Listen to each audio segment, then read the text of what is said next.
Assalamualaikum warahmatullahi wabarakatuh.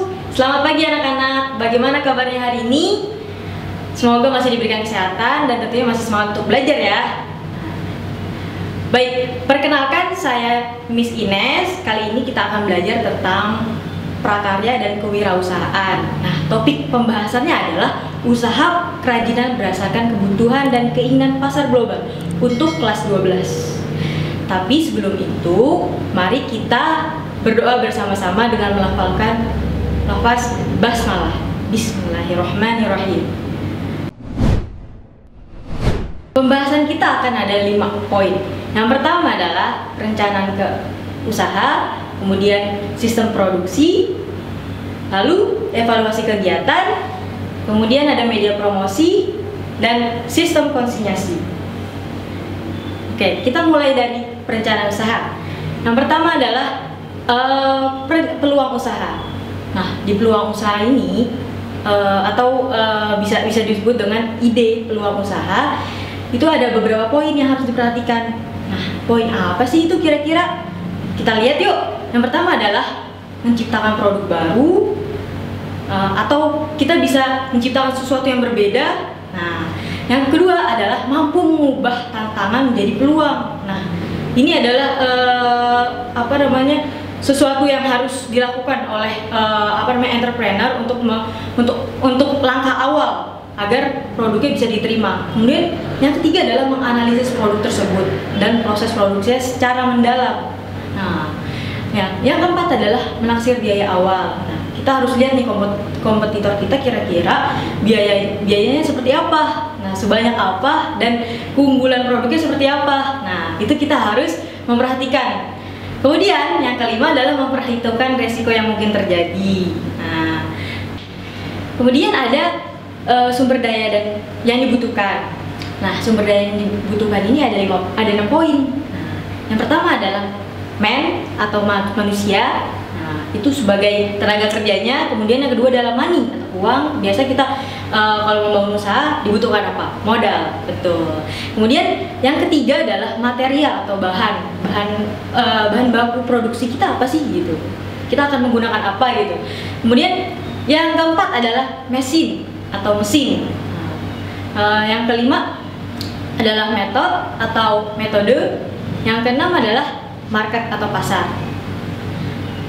Selanjutnya kita akan membahas tentang administrasi. Nah, ini penting dalam memulai usaha, harus ada proses. Nah, proses apa itu? Proses administrasi. Nah, proses administrasi adalah proses pencatatan, kemudian pengiriman surat dan pembukuan ringan, yang di dalamnya termasuk proses pengetikan agenda serta berbagai macam aktivitas lain yang berkaitan dengan masalah teknis kegiatan usaha. Nah, kenapa ini perlu dilakukan? Agar kegiatan usaha dapat terpantau dalam catatan, sehingga kegiatan usaha dapat dianalisis dan dievaluasi dalam hal kekuatan, kelemahan, peluang, dan ancaman. Selanjutnya ada pemasaran. Pemasaran itu apa sih? Pemasaran itu adalah suatu kegiatan yang bertujuan mencapai sasaran perusahaan. Nah, kita tuh jualan, pasti ada yang kita harus menentukan pembelinya siapa dong. Nah, di sini pemasaran dapat dilakukan secara nyata atau berwujud. Biasanya kita akan menebar brosur, itu ada wujudnya kan. Nah, kemudian ada juga kita bisa menggunakan virtual atau online yang saat ini lebih efisien. Dan dalam tahapan terakhir dalam perencanaan usaha adalah penyusunan rencana usaha. Nah, ini lebih konkret. Ini karena tahapan terakhir jadi lebih konkret ya. Yang pertama adalah yang dibahas dalam perencanaan usaha, yaitu deskripsi usaha. Kita tuliskan sedetail mungkin tentang deskripsi usaha yang akan kita bangun secara global. Nah, kemudian yang kedua adalah analisis pasar. Nah, ketiga adalah analisis pesaing. Nah, kedua analisis tadi yang sudah disebutkan itu sangat penting. Kenapa? Karena itu menentukan ke depannya bisnis kita akan berjalan seperti apa. Yang keempat, tentang rencana desain dan pengembangan. Kemudian yang kelima adalah rencana operasional dan manajemen. Yang keenam adalah pembiayaan, termasuk modal di dalamnya. Dan keenam adalah simpulan usaha. Seperti itu. Selanjutnya kita akan membahas ke poin kedua, yaitu sistem produksi kerajinan. Nah, sistem produksi kerajinan ini di Indonesia dilihat dari karakteristik material dan teknik produksinya. Masya Allah, sangat beragam. Yang pertama adalah bahan keras alami. Contohnya apa sih? Yang pertama adalah kayu, kemudian bambu, terus ada batu dan kerang. Nah, dalam mengolah bahan keras alami ini ada tekniknya loh. Nah, tekniknya adalah menggunakan teknik ukir, kemudian teknik pahat, terus teknik sambungan dan teknik raut. Yang kedua adalah bahan keras buatan. Kalau yang tadi alami, sekarang buatan. Yang buatan itu contohnya adalah besi dan logam. Kemudian ada fiber juga. Nah, teknik yang digunakan adalah teknik pahat. Biasanya kalau besi kan dipahat bisa ya, logam juga bisa dipahat. Kemudian teknik ukir dan teknik cetak. Nah, ada lagi selain bahan keras, ada yang namanya bahan lunak, tapi yang ini alami. Jadi bahan lunak alami, contohnya adalah tanah liat, kemudian serat alam dan kulit. Teknik yang digunakan adalah teknik cetak, kemudian teknik anyam dan teknik ukir. Dan yang terakhir adalah bahan lunak sintetis atau buatan. Contohnya adalah lilin, sabun, kemudian bubur kertas, dan gips. Nah, teknik yang digunakan pada bahan ini adalah teknik ukir, teknik anyam, dan teknik cetak. Nah, berikut bisa dilihat. Yang pertama adalah patung kayu Bali. Ini termasuk dari contoh bahan keras alami. Nah, yang kedua adalah perhiasan perak asli. Nah, ini merupakan contoh dari bahan keras buatan. Nah, selanjutnya ada kerajinan Raja Polah dan lukisan 3 dimensi. Nah, keduanya adalah contoh dari yang pertama bahan lunak alami, yang kedua adalah 3 dimensi. Lukisan 3 dimensi adalah contoh dari bahan lunak sintetis. Yang selanjutnya, nah, Miss akan perkenalan kalian dengan pesona yang Indonesia punya, yaitu berupa kerajinan. Kalian tahu apa itu? Nah, betul, pesona batik. Nah, batik ini sangat familiar ya, pasti anak-anak udah pada tahu nih terkait batik. Nah, tapi udah pada tahu belum nih macam-macamnya dan dari mana aja sih batik itu berasal? Nah, ini dia. Yang pertama ada batik Kawung. Batik Kawung itu berasal dari mana? Ada yang tahu? Nah, betul. Batik Kawung berasal dari Yogyakarta. Kemudian ada batik Terang Bulan, itu dari Pekalongan. Nah, ini beda-beda ya. Batik Terang Bulan terlihat seperti flora, motif flora. Terus yang terakhir ada batik Megamendung. Nah, ini yang udah familiar kita lihat. Kemudian berikut ada video pengenalan batik. Bisa disimak bareng-bareng, yuk kita lihat.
Nah, gimana tentang videonya? Seru ya? Oke. Selanjutnya kita akan masuk ke dalam pembuatan batik. Nah, ada alat dan bahan yang akan digunakan di dalamnya. Nah, bahannya apa saja sih? Yang pertama adalah kain mori atau kain sutra. Nah, yang kedua adalah lilin atau malam. Terus yang ketiga adalah zat pewarna. Nah, 3 bahan ini udah umum ya, umum untuk proses pembuatan batik. Terus alat-alatnya apa aja sih? Nah, kita lihat. Yang pertama adalah canting. Lalu ada apa? Wajan dan kompor, gawangan, panci besar, dan setrika. Kemudian ada saringan dan perlengkapan lain. Berikut adalah teknik-teknik dalam proses pembuatan batik. Nah, Miss akan kasih tahu sedikit aja. Nah, yang pertama adalah teknik nyemplong. Nah, apa sih teknik nyemplong itu? Yaitu teknik atau tahapan awal dalam proses pembuatan batik di mana ia mencuci kain mori. Terus yang kedua adalah nyorek. Nyorek itu menjiplak atau membuat pola di atas kain mori dengan cara meniru pola motif yang sudah ada. Terus yang ketiga adalah membatik. Nah, batik ini proses penorehan malam batik ke kain mori. Kemudian ada yang namanya nembok. Nah, nembok ini proses menutupi bagian-bagian yang tidak boleh terkena warna dasar. Jadi setelah ditorehkan ke kain mori, kemudian ditutupi bagian-bagian yang tidak boleh terkena warna dasar. Nah, selanjutnya adalah medel. Proses atau yang bisa disebut dengan proses pencelupan kain yang sudah dibatik ke cairan yang berwarna secara berulang-ulang. Tekniknya selanjutnya adalah teknik ngerok atau membirah. Teknik ini adalah proses di mana malam pada kain dikerok secara hati-hati dengan menggunakan lempengan logam dan kemudian dibilas dengan air bersih. Nah, selanjutnya ada yang namanya teknik embironi. Nah, ini adalah proses menutupi warna biru dan warna biru dari isen-isen yang berupa titik-titik dengan malam. Nah, kemudian ada menyoga, mencelupkan kain ke dalam campuran warna coklat. Nah, kalian tahu nggak warna coklatnya ini dari mana? Warna coklatnya ini didapat dari sejenis kayu. Nah, campuran kayu. Kemudian yang terakhir adalah teknik ngelorot. Ngelorot ini biasa disebut dengan proses pembuatan selai kain batik. Nah, kain batiknya boleh kain batik tulis maupun kain batik cap yang menggunakan malam. Oke, berikut ada video. Miss punya video tentang cara proses pembuatan batik. Silahkan disimak.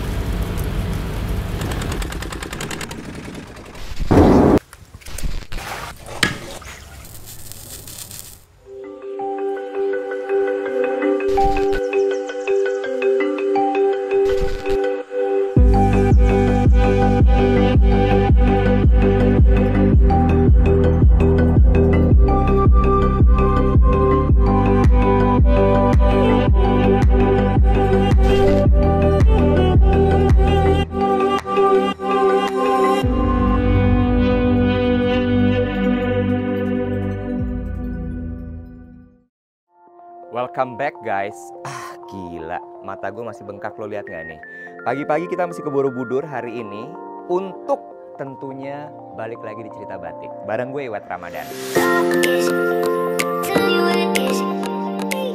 Kenapa sih mesti ada di Borobudur? Jawabannya karena gini, kan udah sempat gue ceritain. Kalau motif batik itu katanya ditemuin juga di Borobudur. Ada yang nyimpulin, artinya motif batik itu atau batik sudah ada sejak abad ke-8. Wah, tua abis. Nah, cuma biar tahu seperti apa bikin batik itu, ikutin perjalanan gue ya.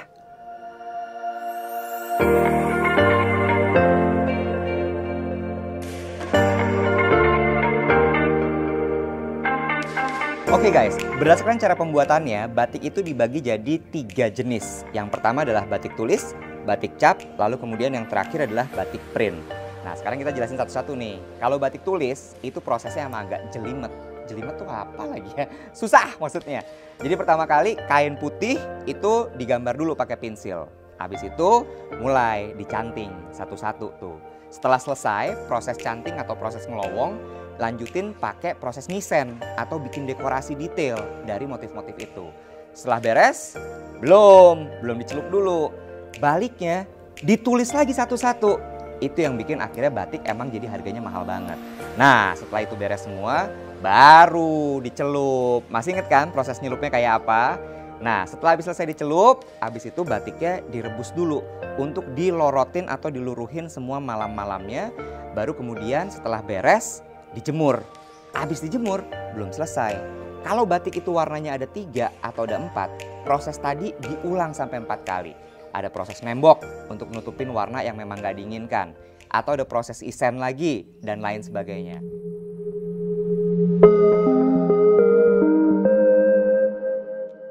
Nah, itu tadi adalah proses untuk batik tulis. Kalau batik cap beda lagi. Batik cap itu dimulai dengan benar-benar langsung aja pakai alat yang namanya cap. Jadi setelah capnya ditempelin ke malam, terus kemudian dicap ke kainnya, terus habis itu setelah selesai baru kemudian dia dicelup. Nggak seribet batik tulis. Nah, ceritanya sendiri batik cap itu sebenarnya dibikin gara-garanya gini. Untuk bikin 1 lembar kain batik tulis minimal dibutuhin 8 bulan. Sementara kebutuhan akan kain batik itu semakin hari semakin nambah. Mesti dipikirin dong gimana caranya supaya bisa bikin kain batik dengan cepat. Akhirnya muncullah yang namanya teknik cap. Nah, di zamannya Gubernur Ali Sadikin dulu di Jakarta, batik sempat ditetapin sebagai baju nasional pengganti jas. Kebutuhan akan batik makin banyak. Pakai cap tetap nggak kekejar. Akhirnya apa yang dilakuin? Di print bro. Supaya apa? Supaya makin banyak orang Indonesia yang bisa pakai batik.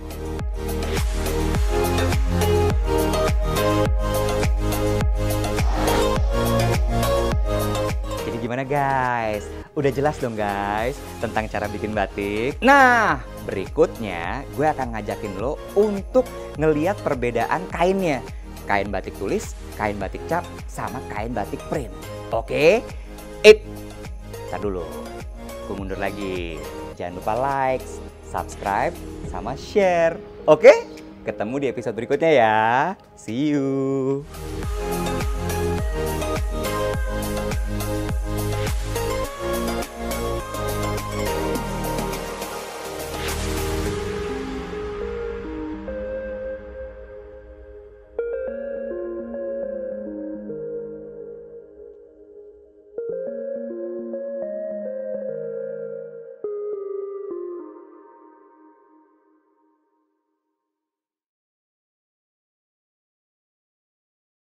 Pagi ini gue udah subuh-subuh berangkat ke Hotel Borobudur. Ngantuk abis. Itu zamannya Gubernur Ali Sadikin di Jakarta berkuasa. Berkuasa tuh nggak enak ya. Menjabat maksudnya. Ulang yuk. Iya susah soalnya. Like, subscribe, sama share.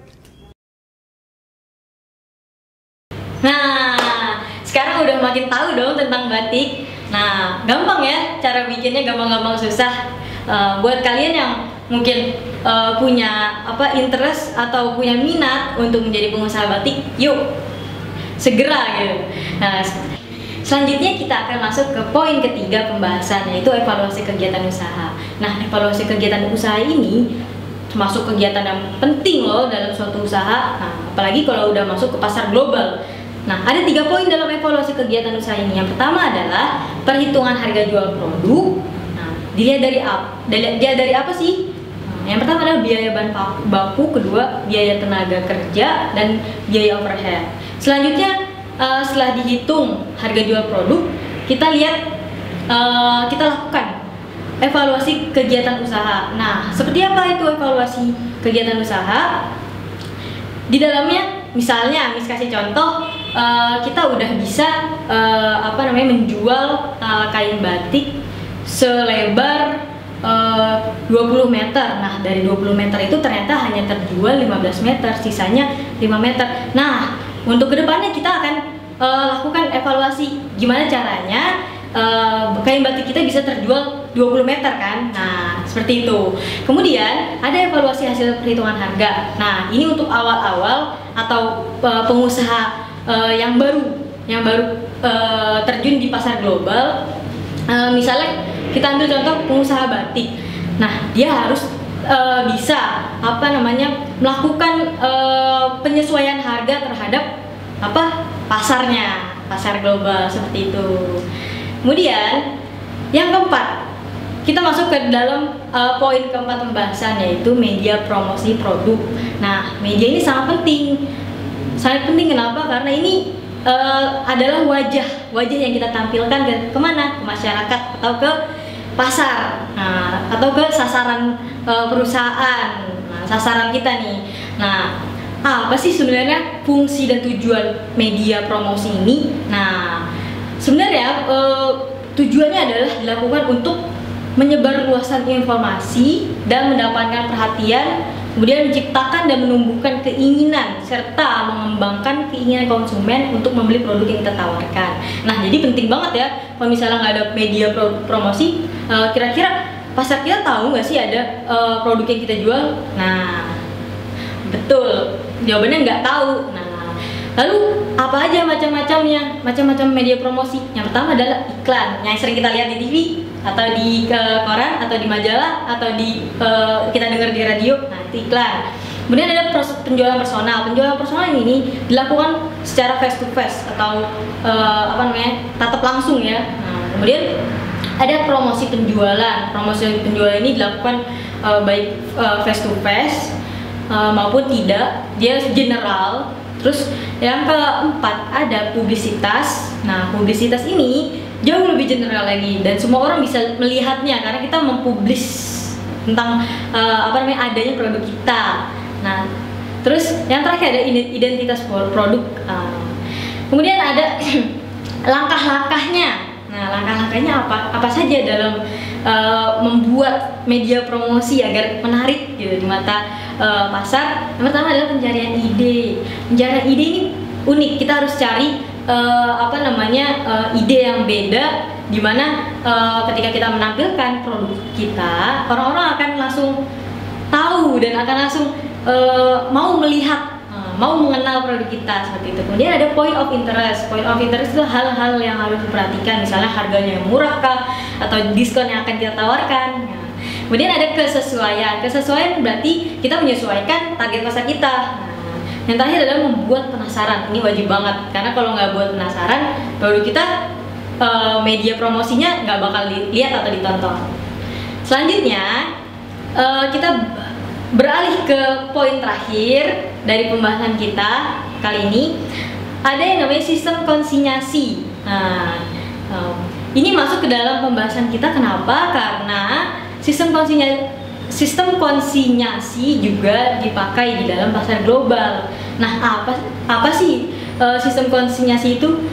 Sistem konsinyasi adalah sistem penjualan dengan cara titip jual dari pemilik produk atau supplier kepada penjual atau pemilik toko. Nah, ini terlihat sederhana ya, tapi ternyata juga berlaku di pasar global. Nah, tahapannya seperti apa? Kalau di kehidupan sehari-hari ini kita secara sederhana, yang pertama adalah kita memilih toko yang strategis. Nah, tempatnya atau dilihat dari tempatnya, kemudian dilihat dari bentuk tokonya, terus di mana itu menarik dan banyak didatangi pelanggan. Terus yang kedua adalah periksa secara rutin produk yang kita titipkan.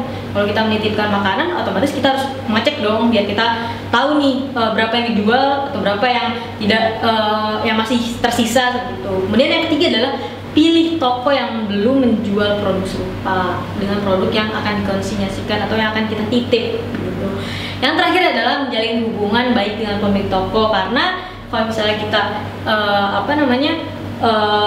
menitipkan, otomatis kita otomatis si pemilik toko kita berhutang pada pemilik toko kan. Nah, seperti itu. Jadi jalinlah hubungan baik agar usaha kita terus bisa berjalan. Yang terakhir, Miss punya quote bagus nih.